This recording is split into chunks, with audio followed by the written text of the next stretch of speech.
Last night, Republican Congressman Ron DeSantis won his primary and will now go up against the surprise Democratic winner, Tallahassee Mayor Andrew Gillum. But the race is way bigger than just Florida. It's actually in some ways a microcosm of the larger political battle raging across the nation. Here's why. DeSantis is a big supporter of President Trump and vice versa. Gillum is backed by Vermont Socialist Senator Bernie Sanders. And the winner of this race might foreshadow what's to come in 2020. Last night, DeSantis claimed his opponent's policies will destroy Florida's economy. Watch. He is the most liberal candidate that the Democratic Party has ever nominated in the state of Florida by a country mile in a governor's race. He wants to abolish ICE.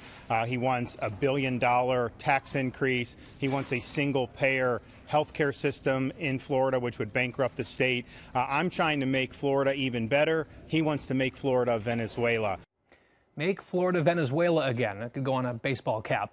But Gillum claims that raising corporate taxes could actually attract new businesses. What we have proposed is an increase in the corporate tax rate, which in the state of Florida is lower than our neighboring states of Alabama and Georgia. Right now, we're at 5.25%, and we've suggested going up to just over 7%, which puts us in line with many other states. And part of what it creates $1 billion in funding for our public education system.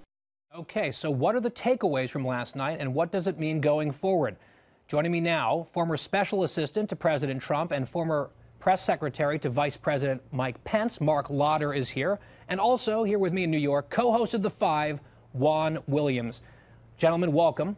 Good evening. Mark, I'll start with you. Another major endorsement victory for President Trump. Dare we call this a winning streak? I think so, and it's pretty clear when you see that Ron DeSantis was down by big double digits, and after that endorsement, he won by close to 20 points. So big win for Ron DeSantis, and I would say it's a big win for Florida because they've had a really good thing going in the last 20 years under Republican leadership. Not sure they're ready to turn their backs on that and embrace socialism. Juan, I'm actually fascinated by the dynamics of this race. We talked about it a little bit at the top.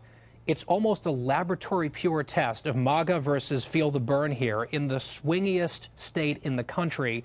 How do you feel like this is going to shape up with these two candidates that, frankly, the other party will argue is unelectable?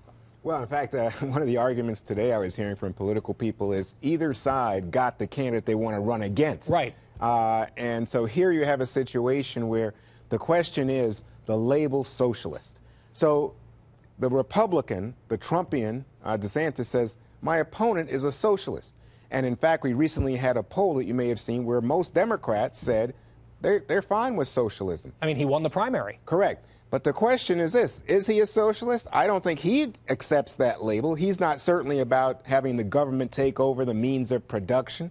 We live in an age where there are lots of people. We had a poll this week that found, I think it's 40% of Americans said they had a hard time meeting bills for food, for housing, and health care.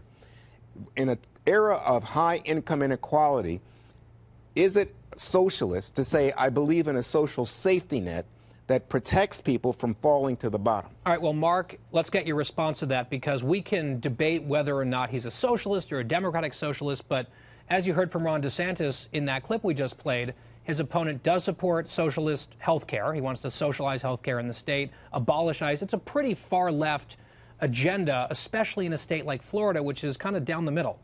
And you're absolutely right. And let's remember that he won that primary last night with only 1/3 of a very large Democratic vote. So 2 out of 3 Democratic voters said no.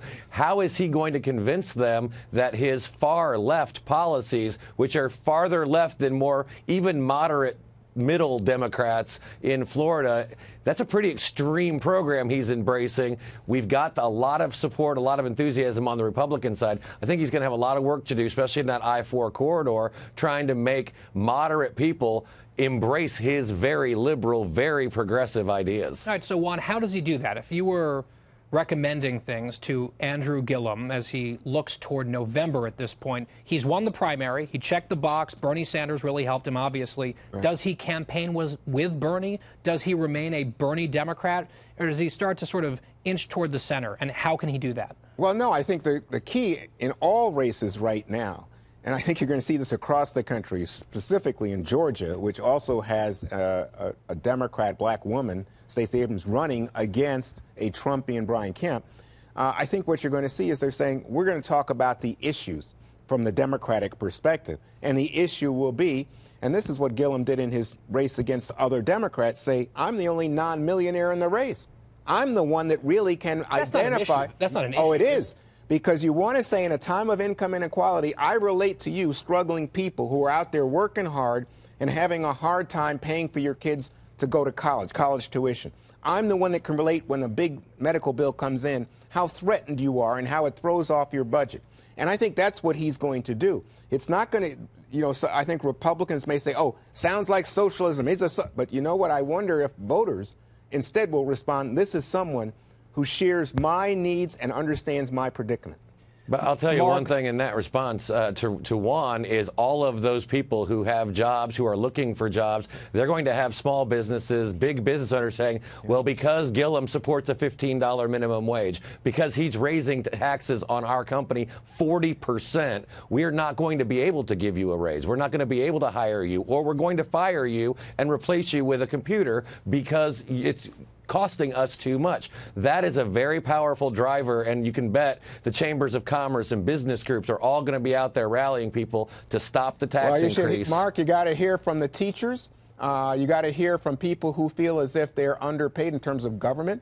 You got to hear from the minority groups, larger and larger, especially along that I-94 corridor that you referenced earlier.